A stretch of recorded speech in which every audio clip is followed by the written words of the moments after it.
Talking about those top two causes of death, yes, this is an obvious side effect of these injections, the myocarditis, the injury to the heart. But let's take a look at this video with this graphene oxide on the myocyte cells of the heart and see how frequencies hitting these graphene oxide particles, it changes the heart rate. They are remote controlled heart cells, just like we showed from the Rockefeller.edu website back in 2017, that they had remote control brain cells in the mice.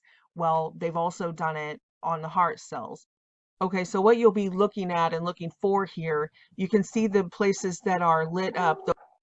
Those will be where the graphene oxide nanoparticles have attached to the myocytes of the heart tissue. And they are lit up because they are hit with a frequency. You'll see when I start the tape, they don't initially start lit up. And this will be a heart that is beating regularly at a steady rhythm. And then the instant the frequency hits, you'll see the graphene lights up and it changes the heart rate. It starts beating really fast.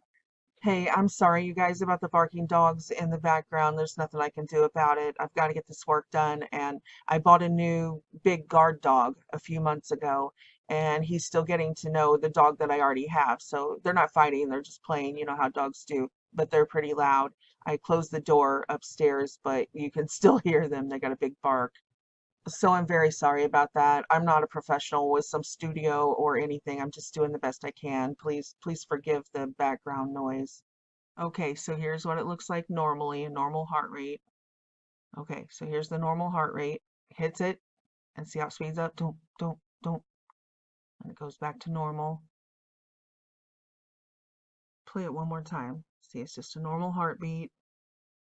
Frequency hits it, the graphene lights up and just starts beating really fast.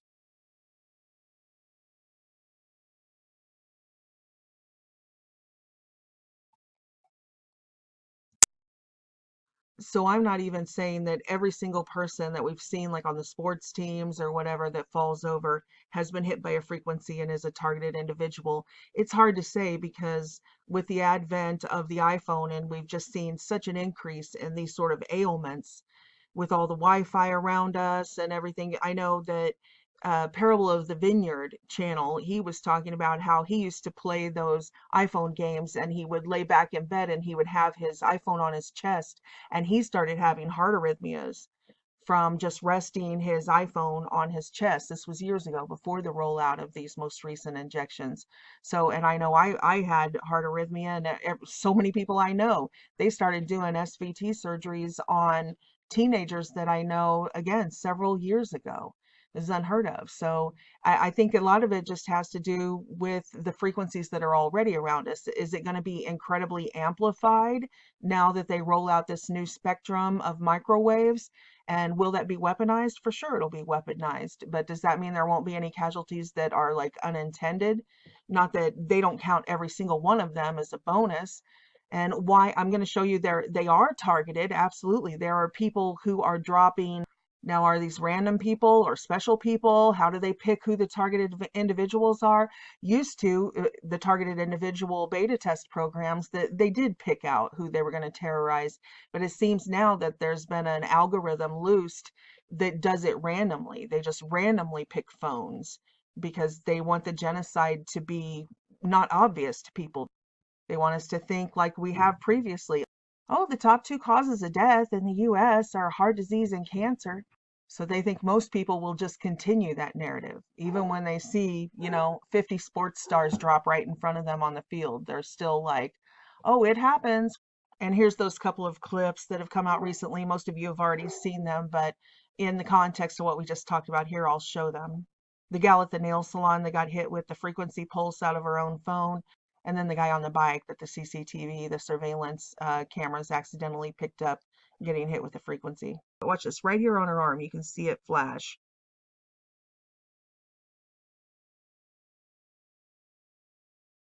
See it right there? She has the my cursor might have been in the way, but she has this black shirt on. So watch, she flashes, the phone flashes her, and then it activates it.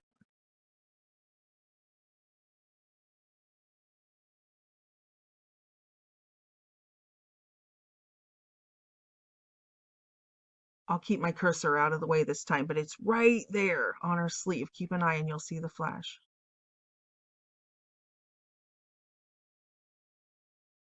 There it is. Now watch. She starts to like, where am I?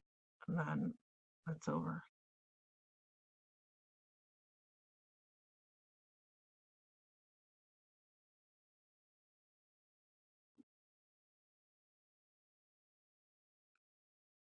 So I'm not going to play it again. You can pause it and rewind it and see, you'll see the flash came out of her phone. And then these are the nanotechnology, what they're calling nano routers that have been found in the VAX vials, of course.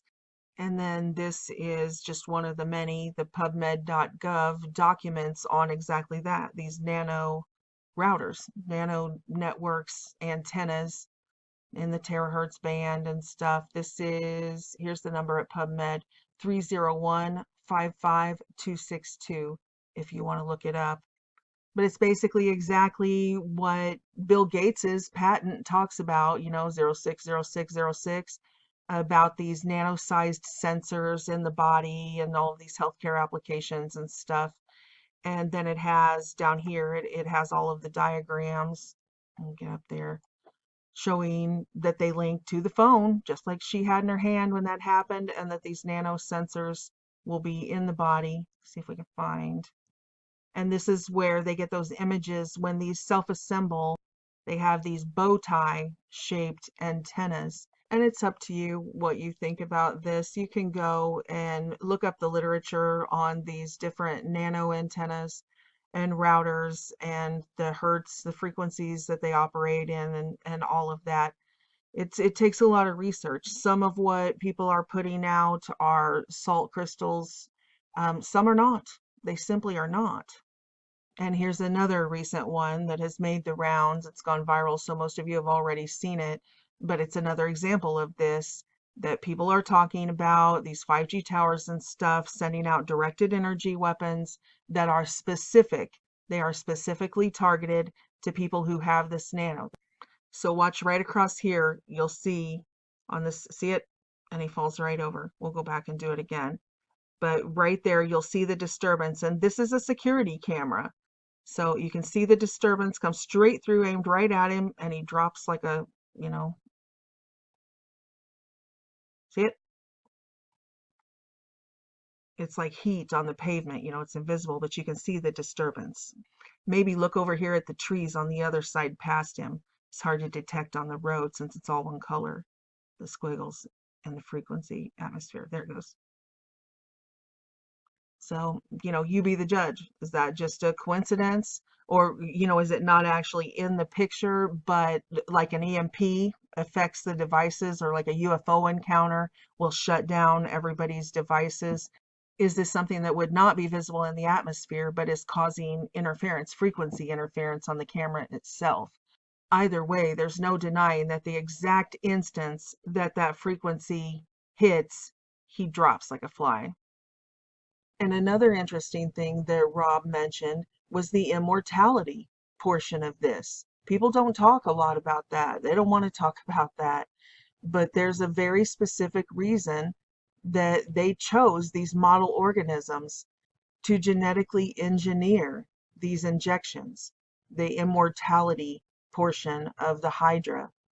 And in the Human 2.0 video that I did a few years back, we talked about all the big tech companies who are involved in this immortality research. Like this says it well, a mix of money, medicine, technology, and hubris. They believe they're on the brink of achieving immortality because we can isolate genes now and they can pick out the traits that they want and genetically engineer themselves. It's Gattaca. But out of the 500 million flesh vessels that they want to allow to survive this biological apocalypse that they have unleashed, they don't want us all for the same thing. They, like Brave New World, they want a slave race class. They want the breakaway civilization that there's them and there's us. But then among us down in the slave race, some of us, they just want as workers. literal manual labor slaves. So they want us, our brains shut off. I mean, they've already got us tuned down to what, 20%, 25% of our brain is all that we use now. And they want some of us as avatars so that they can put us on like they put on a suit, similar to the surrogate movies where the people didn't actually go out and do anything. They just sent their surrogates, their avatars out to do it so they could do all sorts of death defying any adventure they wanted, anything. They didn't have to worry because that was just their avatar. And to an extent we already have this going on, especially in the celebrity class, like we've shown with the celebrity lookalikes and this Lebensborn breeding program that the Nazis did, how it had carried out through history. That's in the Transagenda and Breeding Program video series. Anyway, how they've carried out that Lebensborn breeding program, they've carried it forward, only now very highly sophisticated. And that's why we have this celebrity phenomenon, right? That they all look exactly alike, the beautiful people. And you'll see an old one and a young one alive at the same time, but you can totally tell they are at the very least from the same gene pool, but almost certainly some of them they're clones. They're in vitro created, human beings. Because a lot of fans happen to think that Victoria could be sisters with the Vampire Diaries actress Nina Dobrev. These two have super similar shaped faces and style their hair in similar ways. And this resemblance isn't just a recent development. Victoria and Nina even look alike in their childhood photos. Yeah, guess which celeb is which here? Now, let's throw a third celeb in the mix, model Melanie Iglesias. And yes, these ladies know all about their resemblance, and they're only too happy to strike a pose with each other. If their goal was to look alike, let's just say all three of them are victorious, and not just Victoria. So it's more advanced than this. The surrogates that are wearing these, you can see they're like computerized under there. They're talking about cyborgs, like actually taking over our flesh bodies. And again, I believe that goes on in the ruling class already. They talk about it openly. I've played, tons of clips of them saying it, whether it's Nicki Minaj or Beyonce or whatever. They all say that when they get ready to step out on stage and be worshipped, something enters them and begins controlling their behavior. And, they usually become more sexual, more outgoing, all of that. I raised my hands up, and it was kind of the first time I felt something else come into me. And I knew that was going to be my coming out night. Sasha is my alter ego. Roman is a crazy boy who lives in me, and he says the things that I don't want to say. But this is how those entities get their worship. They get us to worship them, literally, very literally. They put on these avatars and they step out and people raise their hands in worship, and we've gone through all this with multiple concerts and, in several of the other videos, but you get the point. And I'm just saying what they say out of their own mouths. They say that something takes them over at that point, that something enters them and begins controlling their behavior. Okay, there's so much more that I want to say about the avatars and the surrogates and the correlations between this movie and what we see with the biological avatars that they seem to be making out of us by hijacking our bodies with this invasion of the body snatchers technology. There's a ton of clips that I put together in files for the Avatar series, but this is getting really long. I want to start keeping these videos. Now that I've been kicked off of YouTube, I want to start, and my channel's still up. I don't know what that means. I got the termination notice. I showed you guys. I can't post on it or anything, but it's still up, praise God. Anyway, since I'm posting more on like BitChute and the alternative platforms, uploading these 4-hour videos, it's too much. BitChute takes all night and then it'll time out by the time it finally uploads and it won't actually process. So I'm going to have to start cutting these 3 and 4 hour videos down as low as I can. So the best I can do, I'm hoping to keep this one around 2.5 hours or so. So I'm going to cut out all this Avatar stuff and show all the clips in a part 2 to this video. There's some really interesting stuff like the clip in the Surrogates movie where he and his wife are fighting hiding and she leaves by taking off her interface.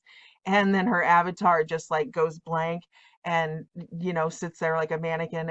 And it looks precisely like the things, the glitches we call them, that we see all around us in the celebrity class, like the Al Roker clip, that when she says something, when she says the word Holy Spirit and he goes, his avatar goes dead. He just freezes, like the entity inside him like took off and fled when she said Holy Spirit, and left his avatar just standing there frozen like a robot.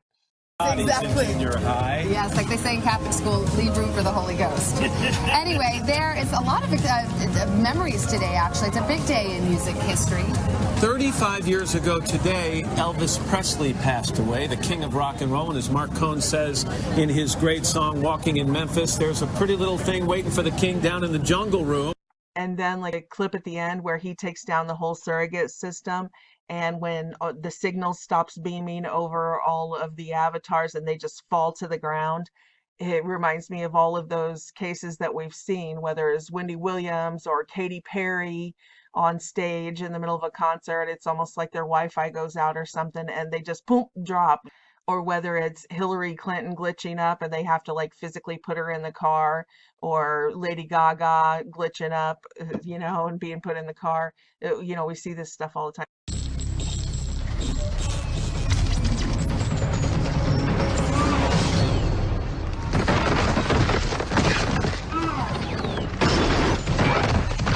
So I've got a whole file full of those that I would have normally put right here in the video and we'd keep talking about it, but this is getting really long, so I'll do another video, full-length video, where I put all that stuff together with also the files about the immortal stuff. I'm not going to be able to get to this immortal cell line of Henrietta Lacks in this portion either, but it relates to this avatar thing because in my humble opinion, we're being told the story backwards. We're told that she died of this cancer, but we're told it was this special fast growing cancer and that they kept this immortal cell line and all of that, and she perished. I think it's the opposite. I think that she was experimented on, and the thing that was growing in her that killed her, they kept. So she also had syphilis, and we know with the Tuskegee syphilis experiments where they experimented on humans just like they're doing now, they gave them all of these injections and that type of thing. And just like the Tuskegee Airmen, how they didn't treat them for the illness that it caused, they wanted to see the progression of it. They wanted to see how it affected their brains. They wanted to see how it grew in their body. And they didn't care about saving their lives. And I think the same thing happened to her, that she died, but they kept what was important to them, this organism, this immortal cell line that was a quote cancer. And they have used that cell line, that immortal cell line, in the development of all of these other vaccines and other medical pharmaceutical things that they've had going on. So I want to talk about that, which again ties back into this concept that this didn't just start right now. Somebody gave them this technology, this immortality technology, and throughout history there have been people like Count Saint Germain who show up with these immortal traits, right?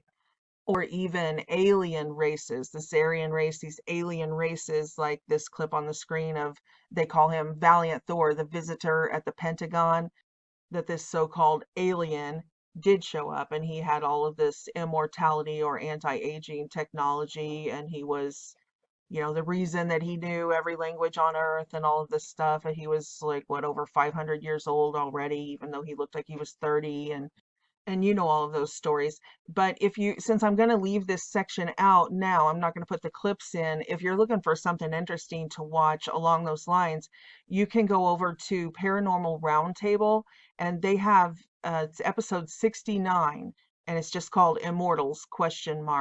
And these guys are great. They're Christians, Josh, Nelly, they're just fantastic. Their whole family it's like a family show. Anyway, this is really interesting. This is one of the more interesting ones I've seen on Immortals, because most people do just regurgitate the couple of cases I just told you and then the more famous cases.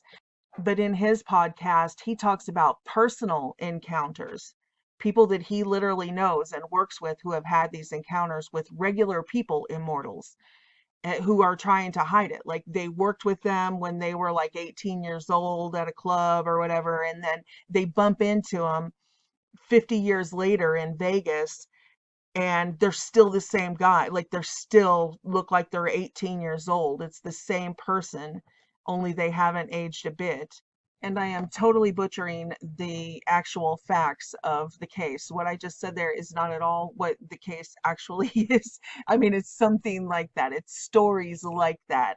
I'm sure I got the ages wrong and the places wrong, but you get my point. They are stories about everyday people bumping into these quote immortals. They just move from like town to town, and stories of like women who have married them and then their husbands leave because they stop aging and the women keep aging, but they leave them massive amounts of money that comes from who knows where, and notes saying that, explaining the situation. Just stories like, the "they are among us" stories. I'll also save the Max Spears portions for the avatar or the second part to this video. But the important parts, takeaways that I want to mention now are when he talks about being used as an avatar or a super soldier and going through all of this uh, child experimentation when he was little, that it happened at Stanford University. And he claims that Stanford University and the doctors that he was dropped off there with that were doing these experiments, that this was a continuation of what had begun at Tavistock again. And I think that's interesting because of the Stanford prison experiments, that they did many of these types of experiments that sort of pertain to what we're going through today. What we talked about earlier in the video about, will the police and the military, will they continue to like club people and beat people and drag little children off and, papers, please, just absolutely complete brutality. And that's what was proven in the Stanford prison experiments. I believe these were beta tests. And that's precisely what they learned from these experiments, that normal people made to feel like they were superior or given power over others would in fact abuse others. The Milgram experiments, the Milgram obedience experiments also play into what we're living through today. I believe these were beta tests for their social engineering programs. And they found out that yes, a large percentage of people will obey authority no matter what. Even like in the experiment, he was told that these shocks would kill the man, and yet he still pressed the button for the guy in the lab coat. And all he had to be shown that the guy was a person of authority was they dressed up an actor in a lab coat with a clipboard. But because he believed this was someone, an authority figure, he continued to torture the guy, even though he could hear him from the other room screaming in pain. And he was hesitant. He didn't want to do it, you could tell, but the authority figure kept telling him, yes, do it. And so he did it. The authority figure told him that he would take responsibility. And if anything happened to the guy, if he died or whatever. So like this gentleman here in the experiment, he continued to do it. And it was all an act. It was an actor screaming in the back and stuff. But it proved that, I mean, humans would kill another person if someone that they thought was an authority figure told them that it was okay, that it was the right thing to do. And why would anybody need to do a study like that if you could get like a normal person who absolutely doesn't want to hurt anybody to kill somebody or hurt them because the authority figures tell them to? I mean, it's for just such a time as this. So I will put all those clips from the Stanford prison experiment and the Milford experiment in this second part to it. But for right now, I wanted to mention that the new Rasmussen poll, that 29% of Dems support taking your kids if you refuse to take the injections. They think it's okay to take your children from you. That's, again, you give these people, this is, they tested this stuff out, they war gamed this. If you make these people feel superior to their neighbors, they absolutely will abuse them. They're like, yes, take their kids away. Yeah, absolutely. I'm in for it. Let's do it. Let's harm them. That's what happened in Nazi Germany, right? If you read the Corrie ten Boom story or listen to any of her interviews when she was alive and what she went through, how her neighbors turned her in, actually posed as if they needed help because they knew she took in refugees. And so they came asking for help. And when she helped them, they went to the police and turned her in. And her dad died in the concentration camps, and her sister died in the concentration camps. They took them all. So regular citizens do turn on their neighbors. And this is what we're seeing right now. They've wargamed all this out. So 29% of Dems polled in this new Rasmussen poll say that, yeah, they would come take our kids. They would take our children from us if we don't take the genetic augmentation injections. 59% say that they support us being put on house arrest if we refuse to take the genetic augmentation. 48% of the Dems say that we should be put in a cage, put humans in a cage. Talk about the Stanford prison experiment. If we refuse to let these billionaires inject us with whatever they want, because they're authority figures, right? They have a lab coat on, or they're a billionaire. They're an authority figure. So it doesn't matter if they kill you. And they know, these people know that people are dying from this. They don't know the truth, the extent of it. But I've watched a million videos. I've watched people who are laying in the hospital bed paralyzed from their neck down say afterwards, but I'm not saying don't take the injections. You know, it's obedience to authority. So yeah, I thought this poll was interesting in light of the Milgram experiments and the Stanford prison experiments, but all of the details on that will be in the next video. This one with Max Spears, all of this, again, just like the Donald Marshall stuff, sounded so far out there that I disregarded it, that I couldn't do anything with it for a long time. But now I feel safe to talk about it, at least whether you believe it or not, the concepts are valid. And he had said that when he was used as an avatar, they would make him drink a solution, some sort of solution, he would pass out, and the entity that they wanted to enter him, that he said did not cleave and couldn't stay in him, was these ancient demons. He said it was a hybrid creature, a minotaur creature. So I think that's interesting, what we were just talking about, avatars and these, you know, being literal bodies for demons, that he was talking all these years ago while he was still alive. He was talking about it being a minotaur. Now that's, you know, that's far-fetched, but that is precisely what we see in the archaeological record. Another quick takeaways from some of his interviews along the lines of what we're talking about right here was that he said when he woke up from these experiments, that there would be uniformed men standing on the side of his bed, and they were wearing Nazi uniforms. So this goes along with what we're saying about World War II never really ended. This regime continued on. And if you don't want to wait till part 2, you can bounce over to my Antarctica series. There's like 4 videos on Antarctica and all the nations, you know, what's going on out there. And Steve Coyle's book, The Empire Beneath the Ice, and all of that. That has a lot of information on the continuation of this. Also, Max Spears talked about in there, not just about the hive mind and the blood types and this Nazi World War II research that continued, but he talked about this virus that was given to them by this, quote, alien race, which we know are, you know, the Nephilim, the demon spawn, humanoid hybrid demon spawn that they made, the Nephilim. But he says that aliens gave them this, quote, virus, which is especially interesting because, like we just showed, these graphics that they're showing us of a virus look exactly like programmable matter. And when he died, there was black goo, something exited his mouth. It's especially interesting that he talks both about this black matter and about this, quote, alien virus, in light of what we discussed earlier, that, yeah, the mainstream shows us these graphics of this virus that looks exactly like programmable matter. And just like programmable matter has these electromagnetic sensors stuck around it so that it can assemble the way the artificial intelligence wants it to shapeshift and assemble. And again, that looks exactly like the magnetic proteins that we see in all of the literature. I mean, you can go and just look it up. What is a magnetogenetic protein? Look it up, and you'll see exactly what they're showing us, these proteins stuck all around the sphere, you know, whether that's a cell or whatever their, you know, molecular nanotechnology they're doing. Those proteins, there is such a thing as magnetogenetic proteins. So I know they tell us, oh, it's just a spike protein that you're producing and it's part of this flu, and, you know, bullshit. It's okay to believe exactly what we see with our eyes, and it's okay to believe science, regardless of what the authority figures are telling us. And that's precisely what we see in programmable matter.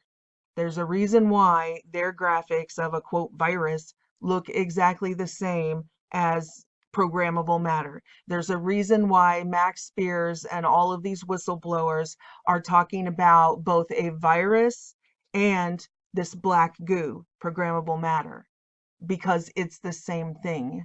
This is all nanotechnology. It has always been nanotechnology. It is not alive. This is not part of nature. This is not part of God's creation. This is all from the enemy.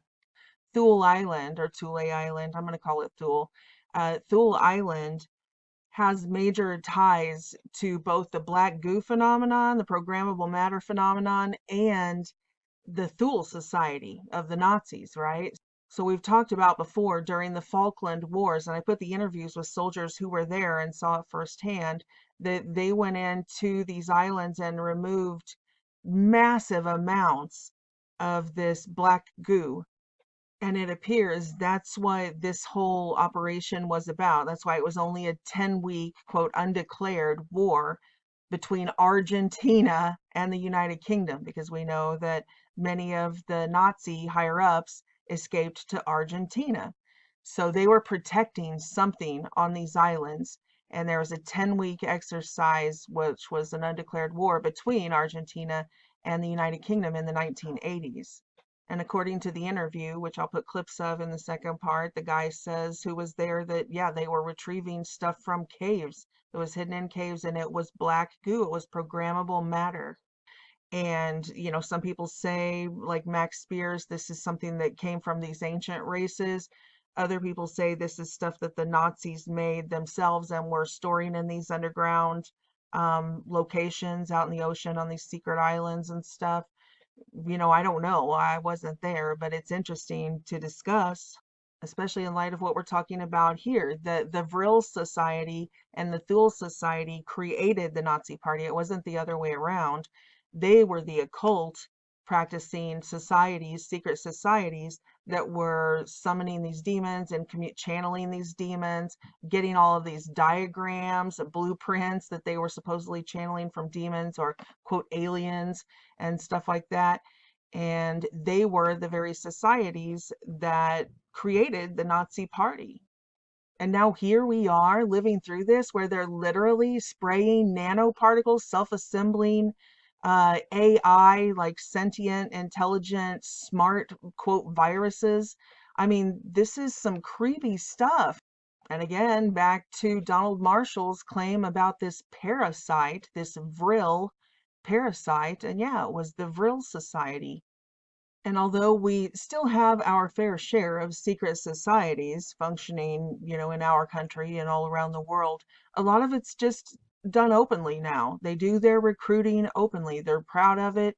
They've externalized the hierarchy. They believe they're running the world. They are running the world, but they're open about it. It's not a secret anymore. So I want to play this quick clip of Klaus Schwab talking about infiltrating and taking over the governments of the world prior to this. When I mention our names like Mrs. Merkel, even Vladimir Putin and so on, they all have been young global leaders of the World Economic Forum. Mm-hmm. But what we are very proud of now, the young generation, like Prime Minister Trudeau, President of Argentina and so on, that we penetrate the cabinets. So yesterday I was at a reception for Prime Minister Trudeau, and I know that half of this cabinet, or even more, half of this cabinet are actually young global leaders of the World Economic Forum. That's true in Argentina as well. It's true in Argentina, and it's true in France now. Mm-hmm. I'm with the president, who is a young global leader. So there he was talking about, you know, the top tier leaders that they have in place, you know, whether it's presidents or prime ministers, and then their entire cabinets also being full of these World Economic Forum people that they have recruited and trained. And you can see here's young leaders of the World Economic Forum. You've got all parties, Dan Crenshaw, Tulsi Gabbard. These are people who, we would say are more on the right path. But look, he's saying out of his own mouth that we have groomed these people from youth, whether it's sports stars or tech leaders. We've always said these are all figureheads that, from the Rothschilds to Soros and to all of our leaders of all industries. That's how fascism works. That's how the military industrial complex, they take over the industries as well as the governments of the whole world. This is the World Economic Forum. This is the new world order. This is the world government prophesied in the book of Revelation. And it's not even a secret. That's the sad part, is how is there such a communication gap? I mean, their propaganda and their psychological operations have been so effective that this isn't hidden. This is right in front of our faces. This is open knowledge that the communist spies groomed and financed our leaders, as well as these Nazis who have set up governments, who have continued their work right to the present moment of coming out and saying, okay, the entire world must take genetic augmentation, or you don't work.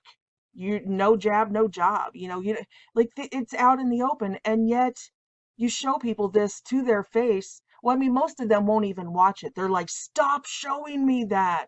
Their slides are so, they're triggers. That's what MK Ultra calls it. The CIA used to call it slides. They build slides in. These are triggers that they can't hear. They shut down and they cannot hear. They cannot see it, even if you put it directly in front of their face. And then, now we have the entire woke culture using the MK Ultra words, triggered. They're triggered. Don't tell me the truth. That triggers me. I'm triggered. And it's like, that's the exact language of MK Ultra. But the point is that these experiments never ended. This agenda from World War II and the Superman, the Uberman, and the God Man, and all of that, it never ended. You can just go and read about it and see that this is exactly what we're going through right now, and that it 100% dovetails into the Antichrist agenda. In their writings, they say it is to overthrow God, it is to replace the concept of Christianity, it is to transcend. The German prefix Uber can have the connotations of superiority, obviously, and transcendence, which is the exact same terminology that we see in our modern day Nazis or our modern day technocracy, right? Transcendent man, the singularity. They say Ray Kurzweil, we've done tons of videos on him showing in his own words. That's what he believes. When asked, does God exist? He says, not yet. Not that God created us, that we are created beings, but that he's going to create God. I mean, I've heard of egos before, but come on, man. But the point is that Uber man, that's exactly what it means, transcendent man. So these Nazis, these modern day Nazis, use the same terminology as they always have in their propaganda. Nothing has changed. It's not hidden from us. It's hidden from our minds, but it's right in front of our faces. Now, Mr. Schwab likes to throw around a lot of buzzwords to convince the masses that this agenda is for the betterment of humanity. Words like sustainability and inclusivity and equality for all. But in his 2016 book, The Fourth Industrial Revolution, he's a lot more candid about the elitist plan for world domination. Let's skim through some excerpts from this literary masterpiece, shall we? The tools of the Fourth Industrial Revolution enable new forms of surveillance and other means of control that run counter to healthy open societies. Oh, well, that sounds helpful. Public crime is likely to decrease due to the convergence of sensors, cameras, AI, and facial recognition software. These technologies can intrude into the hitherto private space of our minds drones reading our thoughts and influencing our behavior. Sounds a lot like mind control, but that's a conspiracy, so it can't be. As capabilities in this area improve, the temptation for law enforcement agencies and courts to use techniques to determine the likelihood of criminal activity, assess guilt, or even possibly retrieve memories directly from people's brains will increase. Even crossing a national border might one day involve a detailed brain scan to assess an individual's security risk. And last but definitely not least, the future will challenge our understanding of what it means to be human from both a biological and a social standpoint. Better call up Sarah Connor. Now, unless you've been microdosing sedatives for the past 8 months, I'm sure you've realized by now that the CV-19 pandemic was manufactured to kickstart this agenda. Transhumanism is the continuation of this master race cult. Like I said, they use the same terminology. Uberman is the transcendent man. Ray Kurzweil's documentary about AI and this nano dust, this nanotechnology that Julian Assange calls evil dust, is literally called transcendent man. And then we have transcendence, which is the Hollywood style propaganda for people who can only digest entertainment. They can't think through a seminar or a documentary, but they'll sit and watch entertainment. They can still get it into them with the same exact terminology. They're going to transcend technologically. Okay, I'm going to wrap this up. I cannot believe I'm already at 2.5 hours. I still have so many clips I want to show you guys. But before I go, I've got to show this one more clip about, this is our brother Eugene, and he's had a prophetic dream, I believe, from the Lord. And I really wanted to include this because it's such an important warning. I've noticed recently, and especially for the last couple of years, really, all of this talk about the emergency broadcast system, and people are interpreting it in lots of different ways, and I believe that it will be used in lots of different ways. But the one thing that is common is that we know that the tech companies are really, really concerned about the emergency broadcast system, and they've been updating all the iOS systems. They're forcefully now, they will force you to install the update. Then we have different intelligence agencies and federal government agencies contacting all of the television stations and radio stations and stuff, sending out this correspondence, telling them they must do their emergency broadcast system tests. And I know everybody has their different ideas about why that would be, but the one idea that I haven't heard is what I want to say right now after I show his prophetic dream and vision. So here is his YouTube channel, Eugene Sneed. I will put a link to it down below in the description box. And it's a very strange dream. And it's very surreal. And if you honestly have ever seen the movie The Cell with John Cusack in it, you're going to relate to what this dream is about. And although I can honestly say there was no direct link that I could tell in this dream that has to pertain to the V, but there was an overall sensation and feeling that the V was involved, if you catch my meaning, in somehow, shape, fashion, or form. But the dream starts out, it's daytime, just like it is now. You know, it's a partly cloudy, partly sunny day, and I'm in my car.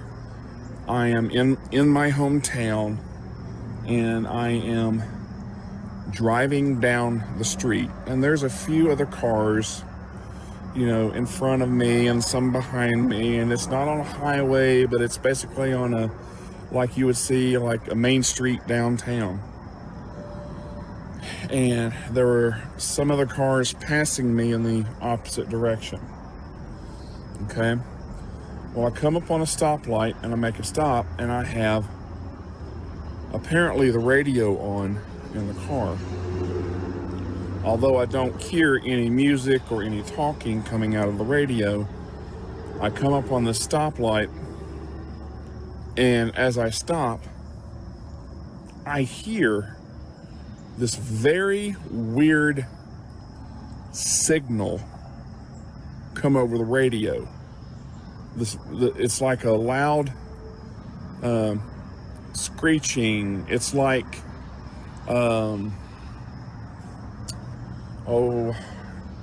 it's like, if you ever remember what dial-up used to sound like, well, take that and amplify it about 100 times, and then you'll get the idea of this type of signal that's coming through the radio. And I also got the sensation that it was coming through on the phone. I mean, it was coming through pretty much any electronic device that was in your possession. And I immediately covered my ears. I mean, it was so loud. I covered my ears.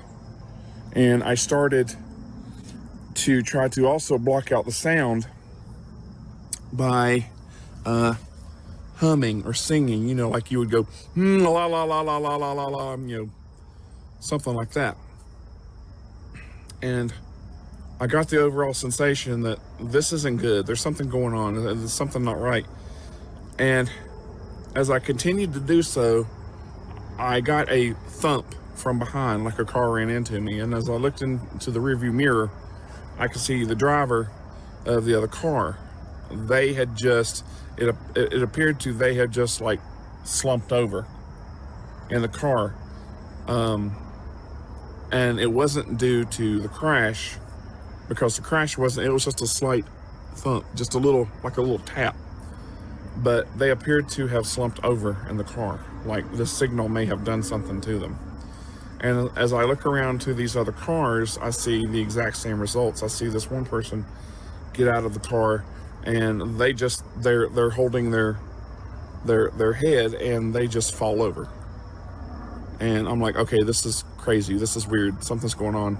So I exited my vehicle, still covering my ears. And as I started to look around even more, I saw other cars start careening off, of the road, and people slumped over, and just, it was almost like people were dying of this signal.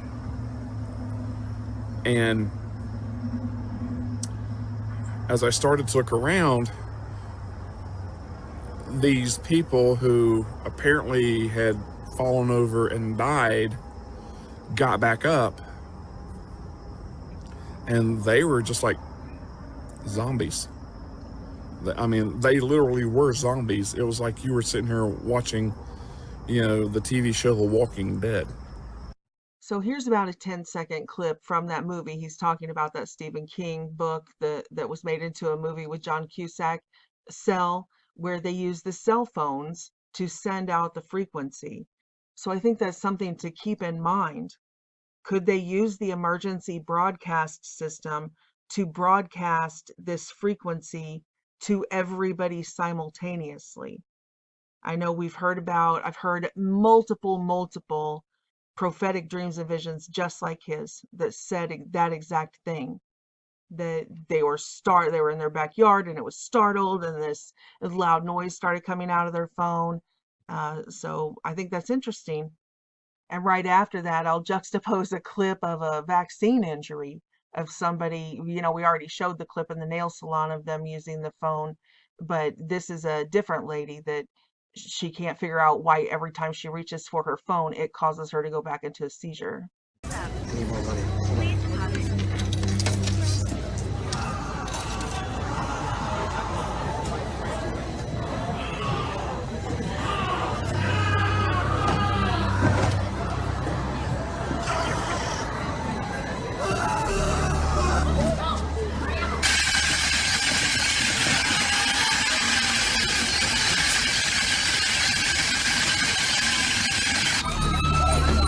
There's something going on.